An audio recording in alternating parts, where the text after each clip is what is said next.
I am Marcus, 32 years old, and I always believed family comes first. I sacrificed my Stanford scholarship to care for my mother after her accident, then worked 2 jobs to put my sister through college. But when I needed them most laid up after back surgery, they kicked me to the curb like yesterday's trash. 3 years later, they showed up at my door desperate for help after losing everything. What they did not expect was how one decisive action would change our relationship forever. Before I dive into my story, let me know where you are watching from and hit that like and subscribe button. Trust me, you will want to stick around to see how I flip the script on those who threw me away. Growing up in a middle-class neighborhood on the south side of Chicago, I had what most would consider a normal childhood, at least until I turned 14. Our modest 3-bedroom house was always filled with laughter, the smell of Mom's famous pot roast on Sundays, and endless conversations around our scratched oak dining table. Dad worked as an electrical engineer while Mom balanced part-time administrative work with taking care of Rachel and me. My sister Rachel was 3 years younger, a bright-eyed girl with boundless energy, who followed me everywhere, much to my teenage annoyance at the time. Everything changed on a cold November morning when Dad announced he was leaving. There was no dramatic fight, no tearful goodbye, just a suitcase by the door, and his emotionless voice saying he needed a fresh start. Mom stood frozen in the kitchen doorway, coffee cup trembling in her hand. Rachel clutched my arm, her small fingers digging into my skin, as Dad walked out without looking back. The door closed with a soft click that somehow echoed through the house for months afterward. The financial impact was immediate. Dad's sporadic child support payments barely covered the utilities. Mom took on 2 additional jobs, waitressing at a local diner during evenings and cleaning office buildings on weekends. The dark circles under her eyes deepened with each passing month, and her once cheerful demeanor faded into a hollow shell. Clinical depression followed, leaving her barely functional some days. There were mornings I would find her still in yesterday's clothes, staring blankly at the kitchen wall, unable to move until I gently guided her back to reality. During this time, I became Rachel's de facto parent. At 14, I learned to cook basic meals, help with her homework, and make excuses for Mom's absence at school events. Mom's working late again became my standard explanation while I sat through Rachel's elementary school performances alone, recording them on our old camcorder for Mom to watch during her more lucid moments. Despite these challenges, I excelled academically. School became my refuge, a place where equations had definitive answers and hard work yielded predictable results. My teachers noticed my aptitude for mathematics and science, encouraging me to apply for advanced programs. By senior year, I had the highest GPA in my class, captained the debate team, and completed enough advanced placement courses to enter college with sophomore standing. When the thick acceptance packet from Stanford arrived with a full academic scholarship, it felt like vindication for every late night spent studying, while the house remained quiet except for Mom's occasional sobs from her bedroom. The financial aid package would cover tuition, room, and board.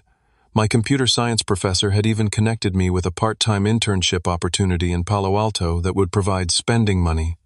For the first time since Dad left, I allowed myself to dream of a future beyond our struggling household.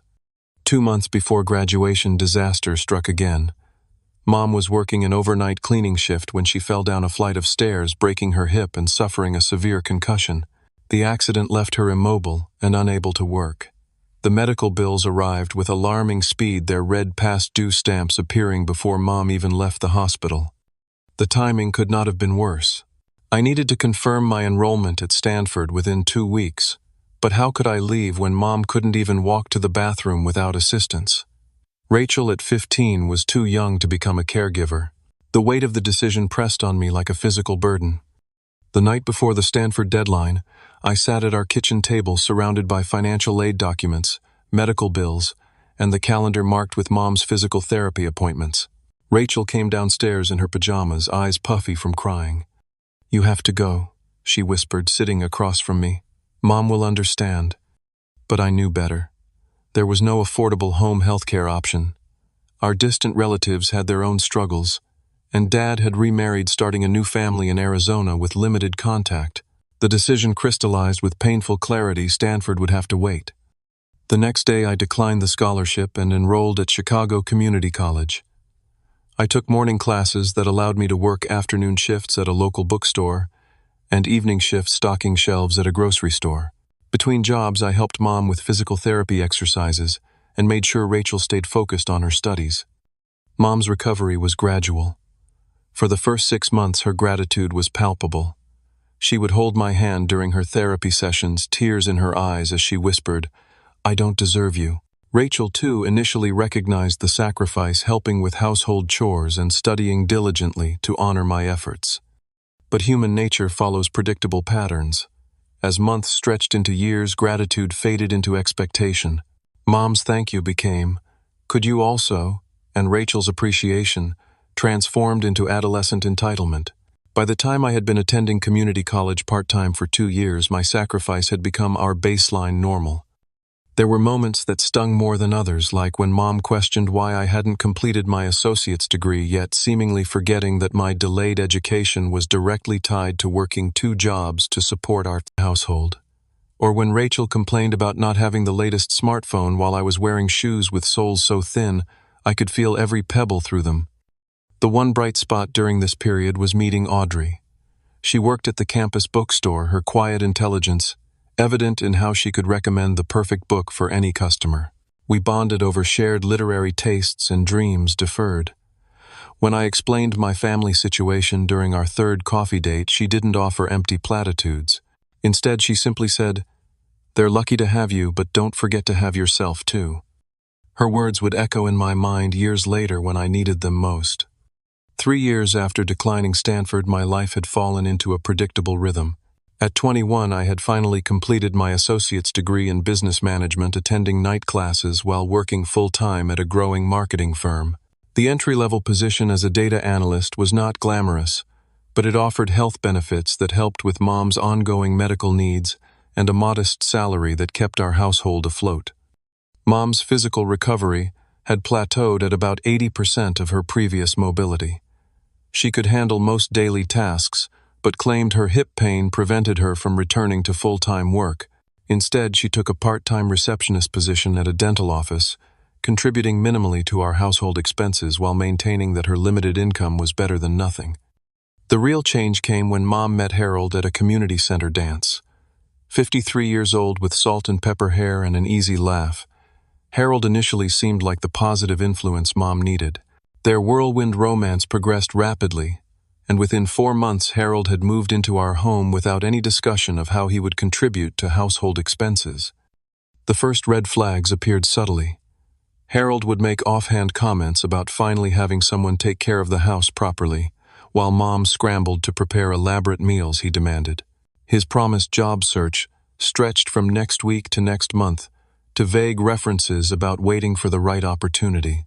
Meanwhile, our utility bills increased with his endless television watching and long hot showers, yet his financial contributions remained non-existent. When I gently questioned Mom about the arrangement, her defensive response revealed how desperate she was to maintain this relationship. "Harold provides emotional support I've been missing for years," she insisted, her voice tight with suppressed anger. "Not everything is about money, Marcus." Rachel, now 18, and in her senior year of high school, was thriving academically despite the household tension. Her excellent grades and impressive extracurricular activities resulted in acceptance letters from several universities, including Northwestern, an expensive private institution with prestigious programs but limited financial aid. The acceptance packet arrived on a rainy April afternoon. Rachel burst through the door, waving the letter and shrieking with excitement. Mom and Harold gathered around the kitchen table as Rachel detailed the opportunities Northwestern would provide. No one mentioned the cost until I reluctantly brought up the tuition figure, $42,000 per year before room and board. An uncomfortable silence followed until Harold cleared his throat. "Well, Marcus has been saving for years. Surely he can help his sister achieve her dreams." The presumption in his tone made my stomach clench, but before I could respond, Mom chimed in. "We all know Northwestern will open doors Rachel deserves. You wouldn't want to hold your sister back, would you?" That same week, my boss, Frank, called me into his office. A stocky man with kind eyes and a no-nonsense attitude. Frank had noticed my work ethic and analytical skills. "We're launching a management training program," he explained, sliding a brochure across his desk. 2 years of intensive training, significant pay increase, and a clear path to senior management. I've recommended you, but it requires full-time commitment, plus some evenings and weekends. The opportunity was everything I had been working toward, a chance to transform my job into a genuine career with advancement potential. The increased salary would eventually allow me to resume my bachelor's degree studies and perhaps even save for a modest home of my own. That night I sat alone at a 24-hour diner calculating numbers on napkins as I weighed my options. The management program would require me to quit my second job, creating an immediate financial shortfall. Rachel's tuition would strain our finances beyond what Mom and Harold could contribute, even if Harold finally found employment. When I returned home past midnight, I found Rachel sitting on the porch swing waiting for me. Her eyes were puffy from crying. "Mom told me about your job opportunity," she said quietly. "She also said we can't afford Northwestern without your help." I sat beside her, the swing creaking under our combined weight. "I'm trying to figure out a solution," I said truthfully. Rachel turned to face me, her expression, a mixture of hope and calculation that reminded me uncomfortably of Harold. "You've always been the smart one, Marcus. I'm just asking for 4 years to get my education. You can restart your career anytime." The manipulation was obvious, yet effective. The childhood closeness Rachel invoked strategically still held power over my decision-making. 2 days later, I declined the management program, explaining to a disappointed Frank that family obligations prevented me from accepting. I kept my second job stocking grocery shelves from 9 p.m. to 3 a.m., my hands cracking and bleeding in the winter months from the constant cold and repetitive motions. Rachel left for Northwestern that fall, settling into her dormitory with new bedding and electronics purchased with my credit card at Harold's insistence that she needs to make a good impression. The promised weekly calls home quickly dwindled to monthly texts, asking for additional money for books, organizational dues, or unexpected expenses. Audrey, now my girlfriend of 2 years, watched this dynamic with increasing concern. During a rare dinner out to celebrate her promotion at the university library, she gently broached the subject. "You look exhausted," she said, reaching across the table to touch my hand. "This arrangement isn't sustainable, and your family doesn't seem to recognize what you're sacrificing." "It's temporary," I insisted, pulling my hand away. "Once Rachel graduates, things will change." Audrey's expression softened with something between pity and frustration. "Will they? Or will there be another crisis, another reason you need to put yourself last?" Her question created the first serious rift in our relationship. I interpreted her concern as an attack on my family loyalty, while she saw it as care for my well-being. The tension lingered between us for weeks, creating a distance neither of us knew how to bridge. The first major disappointment came on my 22nd birthday. Rachel had promised to come home for the weekend, and Mom had planned a small celebration. I had even requested the night off from my second job, a rare occurrence that cost me needed income. The afternoon of my birthday, Rachel texted that a sorority event had come up and she couldn't make it home after all. The cake Mom had ordered sat mostly uneaten, as Harold complained about the waste of money. Later that night, scrolling through social media, I saw photos of Rachel at a lakefront party, red cup in hand, tagged from earlier that same day. The emergency sorority event was clearly a fabrication. When I called her, she answered with obvious ambient noise in the background. "It's just a stupid birthday, Marcus," she slurred over the music. "You'll have another one next year." I ended the call without responding, a hollow feeling expanding in my chest as I realized how our relationship had transformed. The little sister who once followed me everywhere now couldn't spare a weekend for the brother who worked bleeding hands to fund her education. 5 years of sacrificing career advancement for family obligations had left me in a precarious position. At 26, I remained in the same data analyst role while watching younger colleagues advance to senior positions. My resume showed stability, but lacked the progressive responsibility that would attract higher-level opportunities. The second job at the grocery store had become a fixture in my life, the manager now treating me like permanent staff rather than a temporary worker. Frank had remained supportive, despite my declining the management training program, occasionally offering projects that would enhance my skills, without requiring the full-time commitment I couldn't manage. We had developed a friendship beyond the workplace, occasionally meeting for coffee, where he would share industry insights and gently encourage me to reconsider my priorities. During one such meeting, Frank's expression was different, excited, rather than concerned. "I'm leaving the firm," he announced, stirring his coffee with unusual energy. "Starting my own marketing analytics, consultancy focusing on small businesses. The market research shows a huge gap in affordable data services for companies too small for the big agencies, but too complex for generic solutions." I congratulated him, sincerely admiring his entrepreneurial courage while feeling a twinge of envy at his freedom to pursue such opportunities. "Here's the thing," Frank continued, leaning forward. "I need a partner who understands both the technical side and client management, someone I trust implicitly." He slid a business plan across the table. This would be 50-50 ownership. Equal risk, equal reward. The proposal was meticulously detailed, projecting modest first-year operations with significant growth potential by year 3.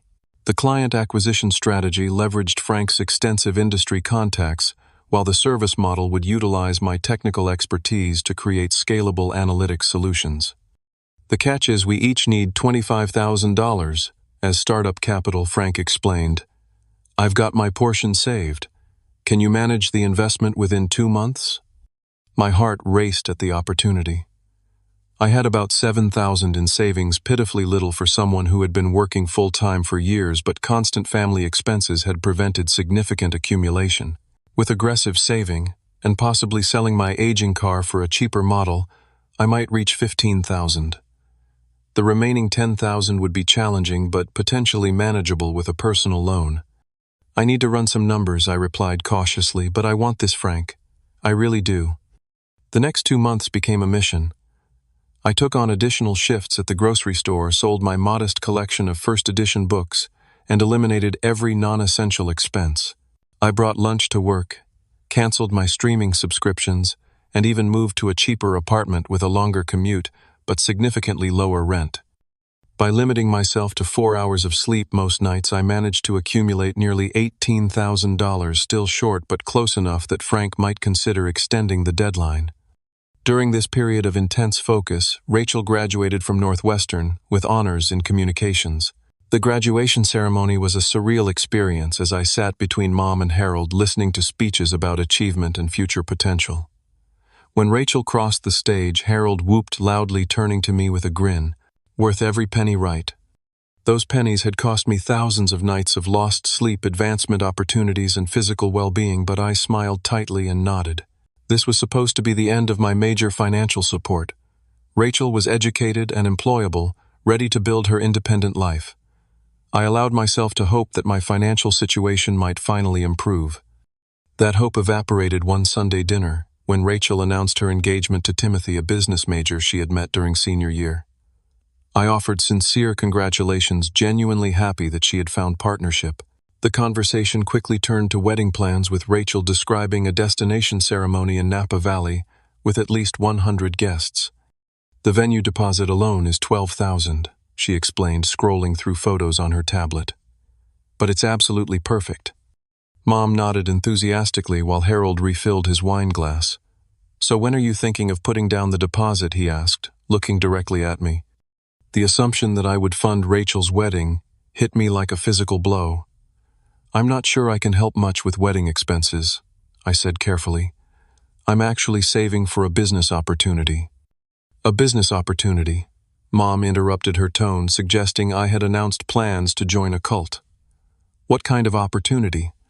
I explained Frank's proposal with growing enthusiasm, describing the market research and growth projections. As I spoke, I noticed the family exchanging glances, their expressions shifting from confusion to dismissal. "That sounds nice, honey," Mom said, when I finished, her condescending tone making clear she had already dismissed the idea. "But Rachel's wedding is a priority right now. You know how important family milestones are." "Seems risky," Harold added, though he had never held a job during the entire 5 years I had known him. "Most small businesses fail. Rachel's wedding is a sure thing, an investment in happiness." Rachel reached across the table to squeeze my hand. "I've dreamed about this day since I was little, Marcus. I need you to help make it perfect." her eyes filled with calculated tears. "You're my big brother. Who else would I turn to?" The emotional manipulation was obvious yet effective. The dinner ended with me reluctantly agreeing to see what I can do about wedding expenses. Later that night, I called Frank to explain my situation. "I need more time," I admitted, pacing my small apartment. Family obligations came up. Frank's silence spoke volumes before he finally responded. "Marcus, I value you enough to extend the deadline to 4 months. But this is a hard limit I need to move forward with or without you by then." That conversation should have been my wake-up call. Instead, I found myself withdrawing $20,000 from my business fund for Rachel's wedding expenses. The photographer, flowers, and her dream dress all came with price tags that made me wince, but that I paid without complaint. Each check written felt like signing away another piece of my future. The wedding day arrived with picture-perfect weather. Rachel looked beautiful. The vineyard setting was stunning, and guests raved about the gourmet food, all funded primarily through my sacrifice. I gave a heartfelt toast as brother of the bride, celebrating Rachel's accomplishments and happiness. The acknowledgement of my contribution was conspicuously absent from all speeches. Rachel thanked her parents for their unwavering support, while Harold basked in congratulations for raising such a wonderful daughter despite having entered our lives when Rachel was already a teenager. The final indignity came during the reception when I overheard Rachel speaking with her college friends near the bathroom. "Yeah, Marcus is still in that same boring job," she said with a laugh. "Lives in this tiny apartment in a terrible neighborhood. I keep telling him to get his life together." Another voice chimed in. "And that sad little car he drives. Did you see it in the parking lot?" "I know," Rachel replied. "It's like at some point you have to grow up, right? Not everyone gets to have the college experience, but that doesn't mean you have to just give up on having a decent life." I stepped back into the shadows, the realization hitting me with crushing force. My sister had no understanding of why I drove that sad little car or lived in that tiny apartment. The connection between her opportunities and my sacrifices had been completely lost on her. In her narrative, my limited circumstances reflected personal failure rather than the direct result of prioritizing her needs above my own. That night, I called Frank from my hotel room and told him I would need the full 4 months to gather the investment. He agreed with a warmth that made clear he understood more than I had verbalized. "Some lessons are expensive, Marcus," he said quietly. "Just make sure you're learning from them." 2 years after Rachel's wedding, my life had found a new equilibrium. At 28, I had missed Frank's partnership opportunity, but he had hired me as a senior consultant at his now thriving firm. The position offered better compensation than my previous job, allowing me to rebuild my savings while reducing my hours at the grocery store to weekends only. My relationship with Audrey had deepened our earlier tensions, resolved through honest communication about boundaries and priorities. Rachel and Timothy had purchased a suburban home with help from his parents, while Mom and Harold continued living in the house where I had grown up.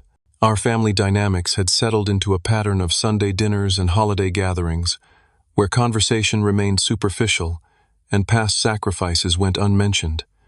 The physical toll of years working 2 jobs began to manifest in increasingly severe back pain. What started as occasional discomfort after long shifts evolved into constant radiating pain down my right leg. Over-the-counter painkillers became ineffective, and my posture noticeably changed as I unconsciously adapted to minimize discomfort. Audrey finally insisted I see a specialist after finding me on the bathroom floor one morning, unable to stand upright. The MRI results were conclusive: a severely herniated disc between L4 and L5 vertebrae, with significant nerve compression. The neurosurgeon was blunt in his assessment. "This injury is the result of cumulative stress years of physical labor and poor ergonomics," he explained, pointing to the scan. "Without surgical intervention, you risk permanent nerve damage and chronic disability." The recommended microdiscectomy procedure was straightforward, but required a 6-week recovery period during which I would be unable to work my physically demanding second job. Physical therapy would extend for months afterward, with appointments 3 times weekly during the initial rehabilitation phase. The timing could not have been worse financially. I had just put a deposit down on an engagement ring for Audrey, planning to propose on our upcoming anniversary. My health insurance would cover most of the surgical expenses, but the lost income from my second job would make it impossible to cover both living expenses and the specialized physical therapy not fully covered by insurance. For the first time since my mother's accident 13 years earlier, I found myself needing family support. I arranged a family dinner to explain my situation, rehearsing how to ask for temporary financial assistance without sounding desperate. I needed approximately $2,000 monthly for 3 months, a substantial amount, but split between Mom Harold and Rachel, a manageable temporary burden. The dinner began pleasantly enough, with Rachel sharing anecdotes about Timothy's recent promotion, and Mom showing photos from a weekend trip to Michigan that Harold had splurged on for their anniversary. When the meal ended, I carefully explained my medical situation, the upcoming surgery, and my temporary financial shortfall. The silence that followed my explanation stretched uncomfortably until Harold cleared his throat. "That's certainly unfortunate timing," he said, his tone suggesting skepticism rather than sympathy. "Though I've always wondered why a young man needs 2 jobs in this economy." "What Harold means, Mom," interjected with a tight smile, "is that perhaps this is an opportunity to reassess your priorities. You could move back home during your recovery. We still have your old room." The suggestion was presented as generosity, but the underlying message was clear. Financial help would come with strings attached, namely, returning to their control. At 28, the prospect of moving back to my childhood bedroom under Harold's constant criticism was unthinkable. "I appreciate the offer," I replied carefully, "but my apartment is closer to the physical therapy center, and Audrey can help with transportation. I'm just looking for temporary financial assistance until I can return to full-time work." Rachel exchanged glances with Mom before speaking. "We're really tight right now with the new house payment," she said. "And honestly, Marcus, back problems are pretty common. My friend had similar symptoms, and just did yoga instead of surgery. Have you considered less extreme options?" The implication that I was exaggerating my condition or seeking unnecessary treatment stung sharply. I wordlessly pulled up the MRI images on my phone and placed it on the table. "The neurosurgeon says, without surgery, I risk permanent nerve damage," I stated flatly. Harold barely glanced at the medical evidence. "In my day, people worked through pain," he announced. "This younger generation runs to doctors for every little ache." The conversation deteriorated further, as my request for help was reframed as irresponsibility on my part. Mom suggested I should have planned better for medical emergencies, while Rachel wondered aloud why Audrey couldn't cover things temporarily, showing complete disregard for the fact that Audrey worked as a librarian with modest income herself. The final blow came when Harold mentioned a joint family emergency account I had established years earlier when Mom was still recovering from her accident. I had continued contributing small amounts monthly, believing it would provide security for genuine family emergencies. "Why not use the family emergency fund?" I asked, grasping at this potential solution. An uncomfortable silence fell over the table. Mom suddenly became very interested in rearranging her silverware, while Rachel studied her wineglass. "That account was depleted last year," Harold finally admitted without meeting my eyes. "Depleted? For what emergency?" I asked, confusion turning to dread. Rachel cleared her throat. "Timothy and I had an opportunity to upgrade our honeymoon package to include a private villa." Mom thought, since it was a once-in-a-lifetime experience. The realization that my family had used our emergency fund for my sister's luxury honeymoon upgrade while I worked 2 jobs brought a clarity that had eluded me for years. This was not a family that would support me in crisis.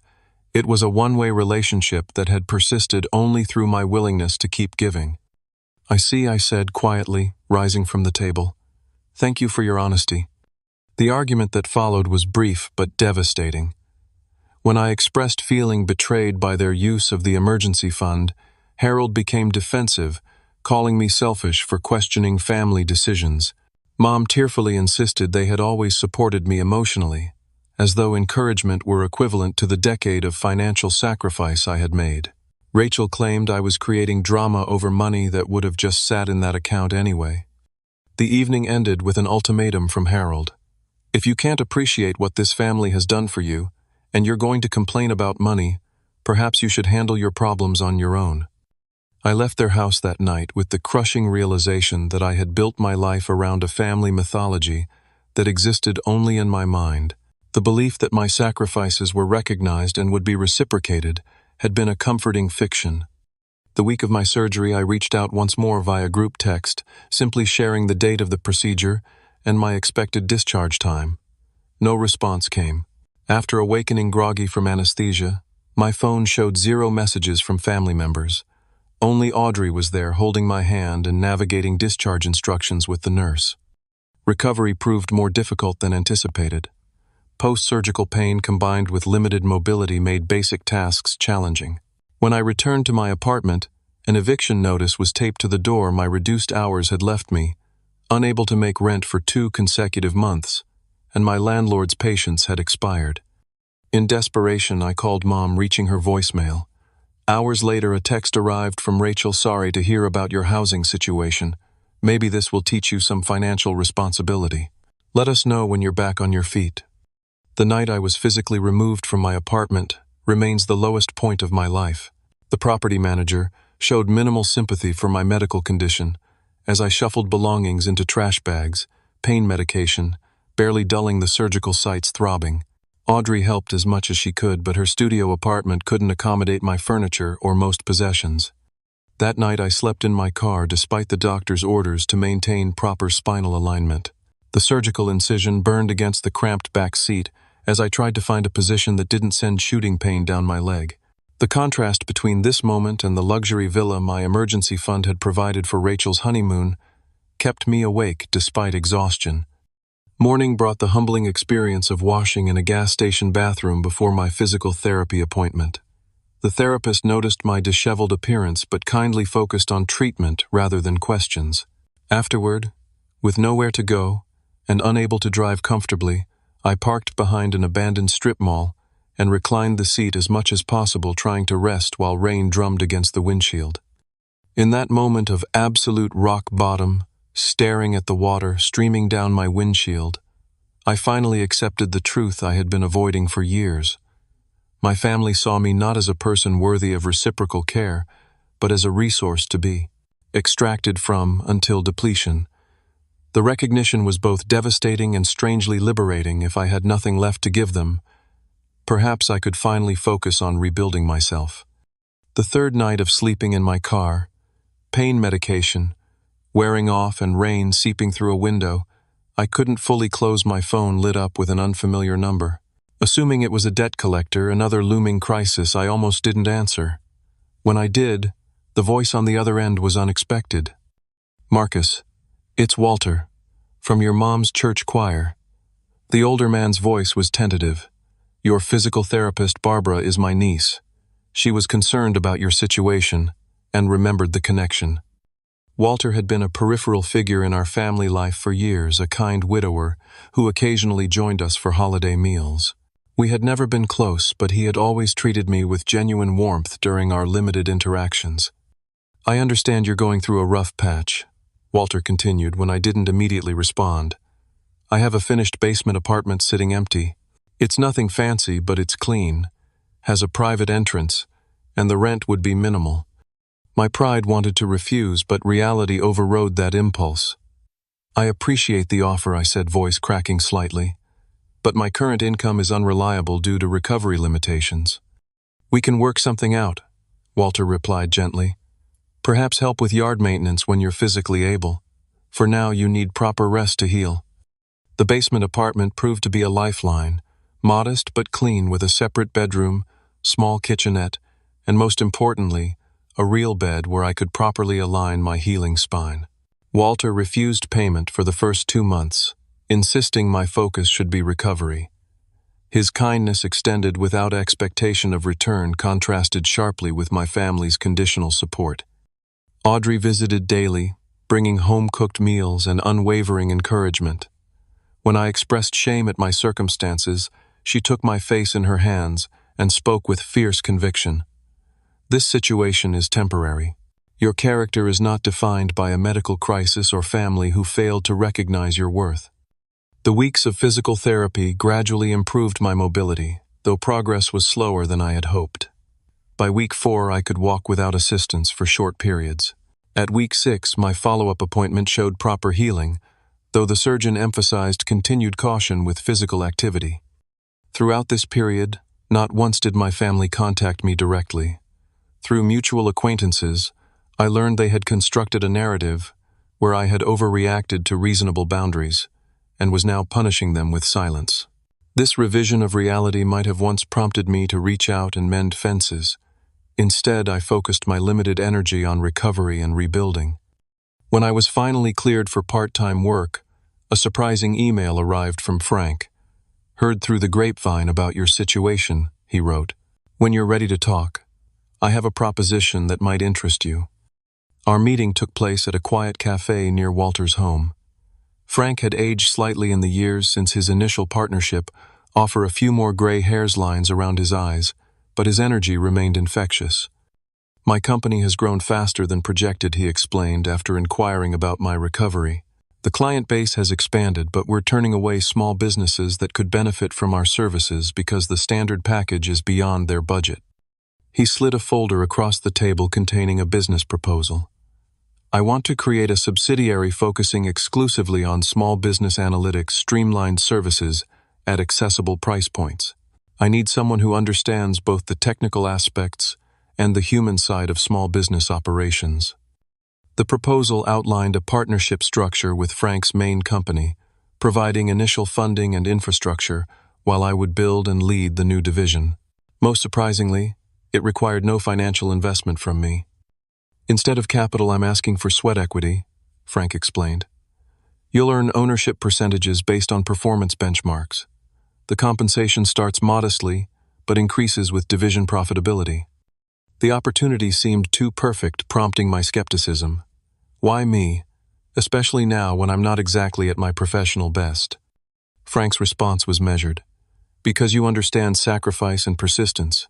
You've demonstrated loyalty sometimes to a fault and ethical decision-making under pressure. Those qualities are harder to find than technical skills." He paused before adding, "And maybe I'm making up for not fighting harder to keep you in that management program years ago." The following months transformed my life's trajectory. Working initially from Walter's basement, I developed streamlined analytics packages tailored to small businesses with limited budgets. My personal experience with financial constraints helped me identify essential services that provided maximum value for minimal investment. The division launched with 3 test clients: a family-owned restaurant, a local bookstore, and a startup landscaping company. The results exceeded expectations, with all 3 reporting significant operational improvements within the first quarter. Word spread through small business networks, bringing a steady stream of new clients. By the end of the first year, what began as a subsidiary had evolved into a thriving operation with its own small staff. My physical recovery had progressed to near-complete rehabilitation, though occasional pain remained a reminder of past strain. The financial stability allowed me to finally stop working second jobs, focusing entirely on building the business. 3 years passed in a blur of professional growth and personal healing. At 31, I had become a respected name in small business analytics, frequently invited to speak at entrepreneurship conferences. The company continued expanding, eventually requiring larger office space and additional staff. My ownership stake, grown through performance benchmarks, provided income that finally reflected my capabilities and effort. This stability allowed me to purchase my first home, a modest 3-bedroom in a quiet neighborhood, with a yard large enough for the dog Audrey had always wanted. On a crisp autumn evening in that backyard, surrounded by string lights and her favorite flowers, I finally proposed with the ring I had saved for years earlier. Her tearful yes marked another step in building the life I had deferred for so long. Throughout this period of transformation, I maintained my distance from biological family. The absence of their demands and criticism created space for developing healthier relationships. Walter became a father figure whose wisdom and unconditional support helped heal old wounds. Frank and his wife included us in holiday gatherings, demonstrating how family connections could exist without exploitation. Most importantly, Audrey and I created our own traditions and support systems. We hosted Sunday dinners for friends, celebrated milestones with genuine joy for each other's accomplishments, and practiced communication that acknowledged rather than dismissed emotional needs. This chosen family showed me what reciprocal care looked like, how relationships could lift rather than deplete. Professional therapy also played a crucial role in my healing process. Weekly sessions helped identify patterns of enabling behavior and unhealthy guilt that had allowed my family's exploitation to continue for years. I learned to recognize manipulation tactics and practice setting boundaries in hypothetical scenarios before facing real-world tests. Family loyalty is admirable, my therapist often reminded me, but not when it becomes self-destruction. Healthy love wants the best for everyone involved, not sacrifice from one for the comfort of others. The business continued, thriving, expanding into new markets with innovative approaches to data analytics. My team grew to include bright young analysts whose enthusiasm reminded me of my own early career aspirations. I instituted policies ensuring work-life balance, remembering too well the physical toll of overextension. Our approach gained industry recognition, leading to a feature in a prominent business publication that highlighted our unique model of making sophisticated analytics accessible to small enterprises. The article included my photograph and a brief biography mentioning my rise from data analyst to company executive. This public recognition would eventually bridge the 3-year silence with my biological family, though not in the way I might have anticipated. The article's publication set in motion events that would test my newly established boundaries and self-worth in ways I couldn't have predicted. The family that had once discarded me would soon return not with recognition of past wrongs but with hands outstretched for what they believed they were owed. The call came on a Tuesday afternoon as I reviewed quarterly projections with my finance team. Seeing Mom on the caller ID after 3 years of silence sent an immediate surge of adrenaline through my system. I excused myself from the meeting, stepped into my private office, and answered with professional detachment. Marcus' mom's voice sounded smaller than I remembered, with a tremor that suggested either age or distress. "It's been so long. We saw your article in the business magazine." The conversation that followed revealed the real purpose behind reconnecting. Harold had developed a gambling problem that had remained hidden until catastrophic financial consequences emerged. Their house, my childhood home, had been mortgaged without Mom's knowledge to cover gambling debts. Foreclosure proceedings had begun, leaving them facing imminent homelessness. "We've been staying with Rachel and Timothy for the past month," Mom explained, her voice breaking. "But their place is too small for 4 adults. Rachel's marriage is suffering. We need help, Marcus." The specific request became clear. As the conversation continued, Mom and Harold wanted to move into my big empty house until they could get back on their feet. There was no acknowledgement of our 3-year estrangement, no mention of how they had abandoned me during my medical crisis. In Mom's narrative, we had simply lost touch due to busy lives. Rather than immediately refusing or agreeing, I suggested meeting in person. "There's a restaurant halfway between our locations," I said, maintaining emotional distance. "We can talk there tomorrow evening at 7. Audrey's reaction to this development mixed concern with caution. "You've worked hard to establish healthy boundaries," she reminded me as we discussed the situation that night. "Whatever you decide, make sure it reflects your values now, not obligation to the past." The restaurant I selected was upscale enough to discourage emotional outbursts, but casual enough for comfortable conversation. I arrived early, securing a corner table that offered privacy while allowing me to observe their arrival.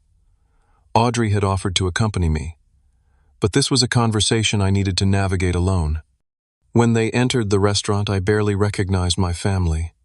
Mom had aged visibly, her once meticulous appearance now marked by poorly colored gray roots and clothing that hadn't been properly ironed. Harold's confident swagger had diminished to a defensive hunch, his eyes darting around as though creditors might emerge from behind potted plants. Rachel appeared exhausted, dark circles beneath her eyes, while Timothy's tight expression suggested ongoing marital tension. Marcus' mom breathed upon reaching the table, moving to embrace me. I stood and offered a handshake, instead establishing physical boundaries from the outset. The momentary hurt in her eyes was followed by understanding as they took their seats. "You look well," Rachel offered awkwardly. "Success agrees with you." "Thank you," I replied, maintaining neutral politeness. "I appreciate you all meeting me here." The initial conversation remained superficial comments about the restaurant's decor, the weather-safe topics that delayed addressing the elephant in the room. When the appetizers arrived, Harold finally broached their situation directly. I'm sure Diana explained our temporary setback. He began using Mom's first name as though creating distance from responsibility.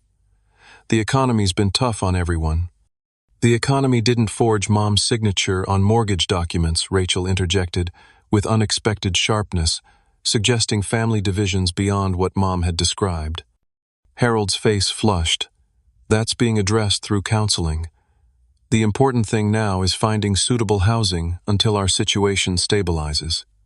The conversation quickly revealed their complete plan. Harold and Mom would take the master bedroom of my home to preserve their dignity while I would move to a smaller bedroom. They would need transportation to various appointments, since they had sold their car. Mom would handle household management, meaning she would make decisions about meals, decor, and daily schedules. They anticipated staying just until Harold's job search succeeded, though no concrete timeline was offered. Your house has that extra office space that's barely used. Rachel added her tone, suggesting she had visited my home, which she hadn't. Harold could set up his job search headquarters there. As they outlined their expectations, I observed their interactions with clinical detachment. Mom alternated between appealing to my emotions, family is all we really have, and subtle guilt tactics. After everything we did for you growing up, Harold contributed minimal accountability for his actions while making presumptuous comments about reorganizing my home office to accommodate his needs. Rachel primarily focused on how my assistance would relieve her household stress, rather than addressing my welfare. The most manipulative moment came when Rachel casually mentioned her pregnancy information, clearly intended to leverage emotional connection to a future niece or nephew as motivation for my compliance.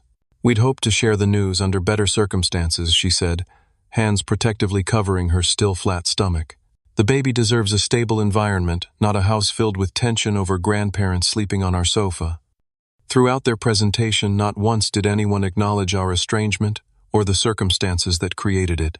The past was strategically erased, replaced with a fictional narrative where I was the naturally designated safety net for family crises. The emotional dynamics remained unchanged. Despite our years apart, I was expected to prioritize their needs above my own considerations. After they had exhausted their prepared appeals, Harold leaned forward with an expression of entitled expectation. So when can we move in? This weekend would be ideal since the motel costs are draining what little savings we have left. The entitlement in his tone was jarring, particularly coming from someone who had once told me to handle your problems on your own when I faced homelessness after surgery. More shocking was his next statement, delivered with complete lack of self-awareness. After all we've done for you, this is the least you can do. Family takes care of family, that's what you always believed, right? Those words, echoing the manipulative tactics that had shaped our relationship for decades, crystallized my response. The family across the table mistook my thoughtful silence for agreement, exchanging relieved glances as they began discussing logistics for moving into my home. Harold, you'll need to fix that squeaky step at Marcus's place, Mom said already, planning modifications to my property. And I should review his kitchen setup to see what we need to bring. Their presumption created perfect clarity.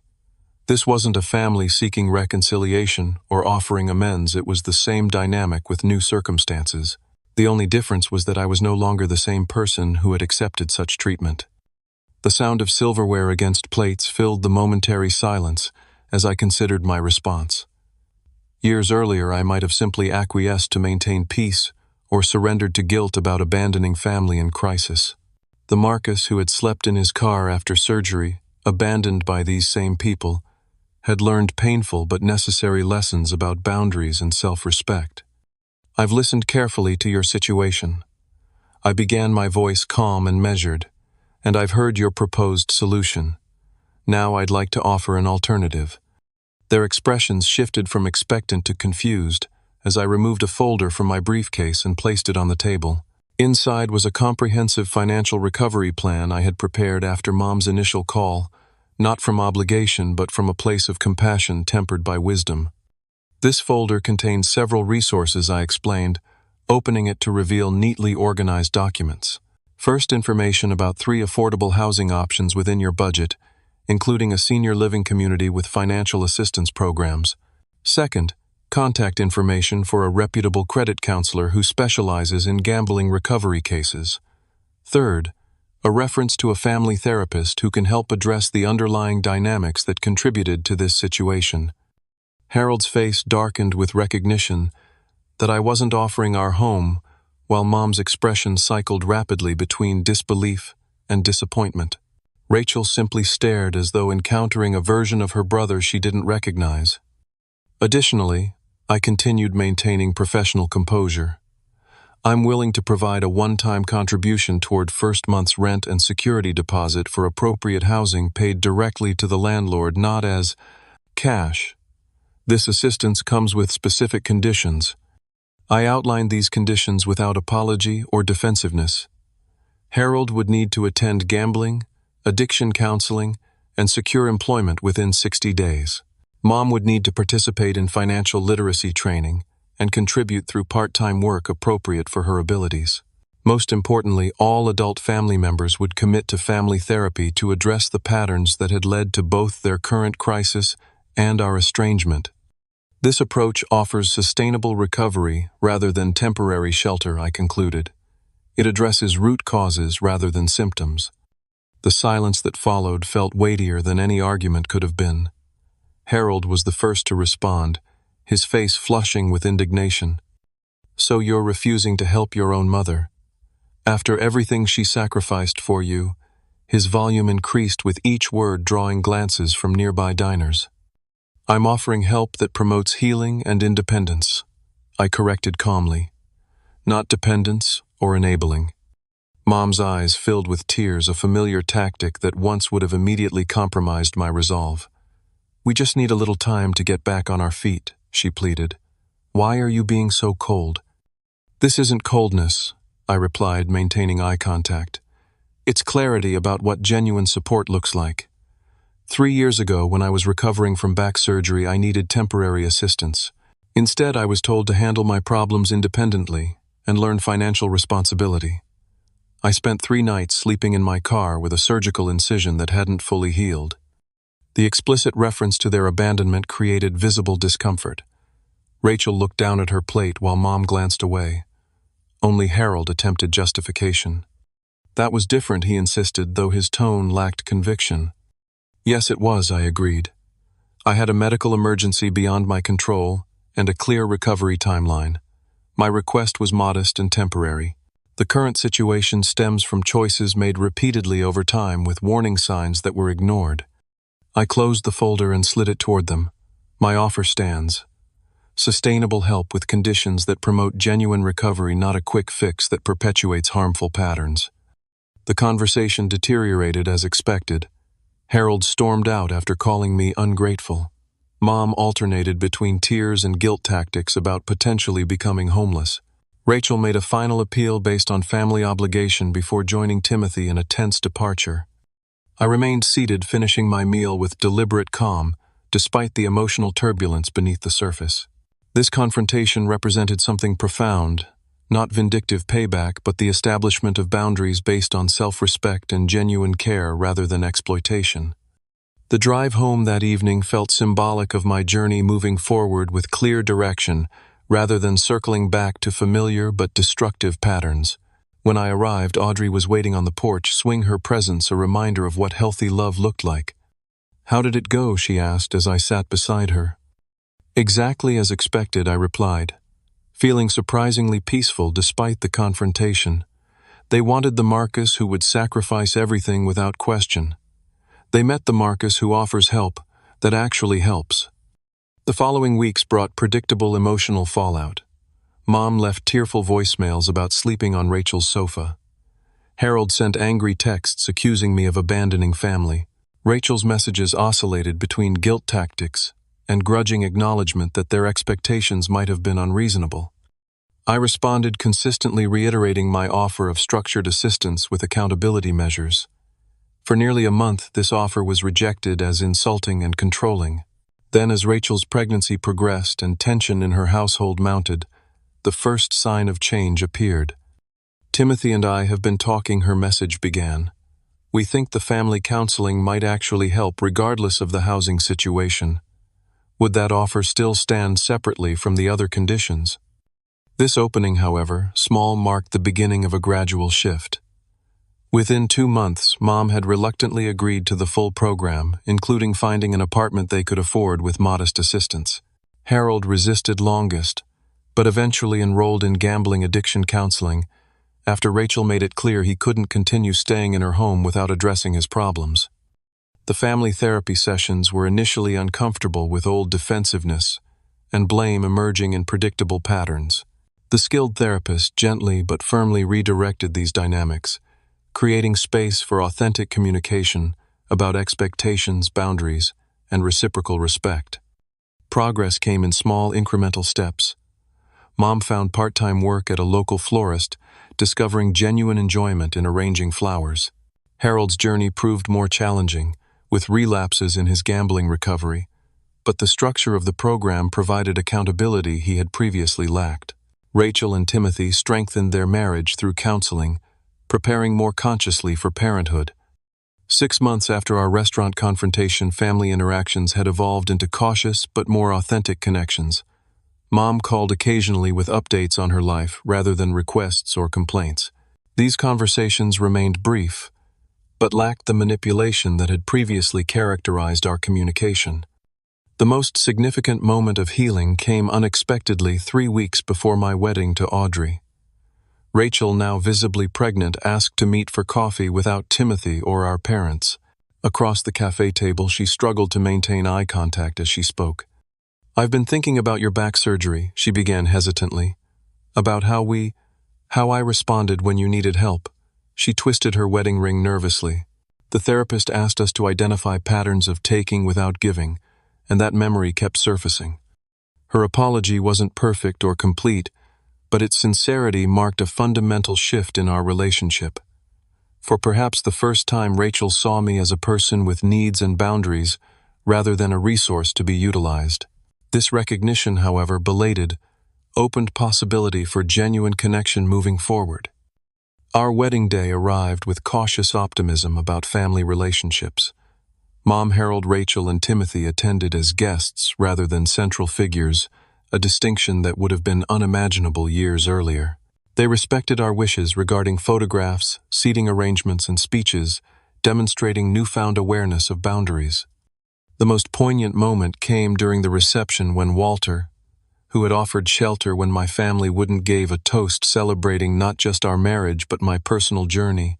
"I've watched Marcus rebuild himself from foundation to rooftop," he said, raising his glass.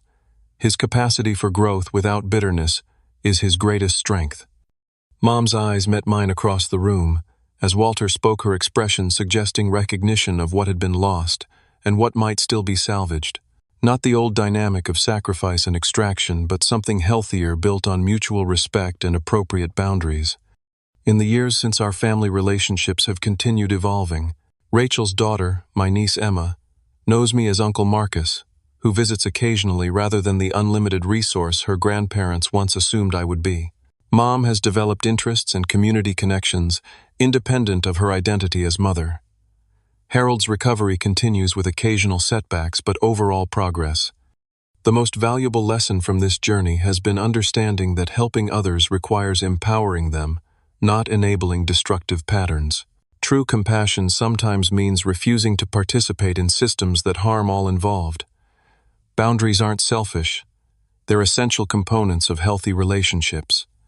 Building my business taught me that sustainable growth requires solid foundations and balanced exchange. The same principles apply to personal relationships. My family expected endless withdrawal from an account with no deposits, an approach that inevitably leads to bankruptcy, financial or emotional. The decisive action that flipped the script wasn't dramatic confrontation or vindictive punishment. It was simply establishing healthy boundaries while offering constructive paths forward, treating others as capable adults responsible for their choices, rather than dependents entitled to unlimited support.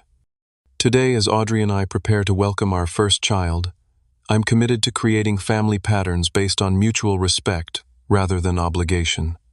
The cycle of sacrifice and resentment ends with me. Our child will learn that love doesn't require self-destruction, that helping others means supporting their growth rather than enabling their dependence. What's your experience with family boundaries? Have you ever had to choose between self-respect and family expectations? Share your story in the comments below. If this resonated with you, please hit that like button and subscribe for more real-life stories about navigating challenging relationships. Remember, sometimes the bravest thing you can do is define what healthy love looks like for you. Thank you for listening, and I wish you strength in your own journey toward balanced relationships.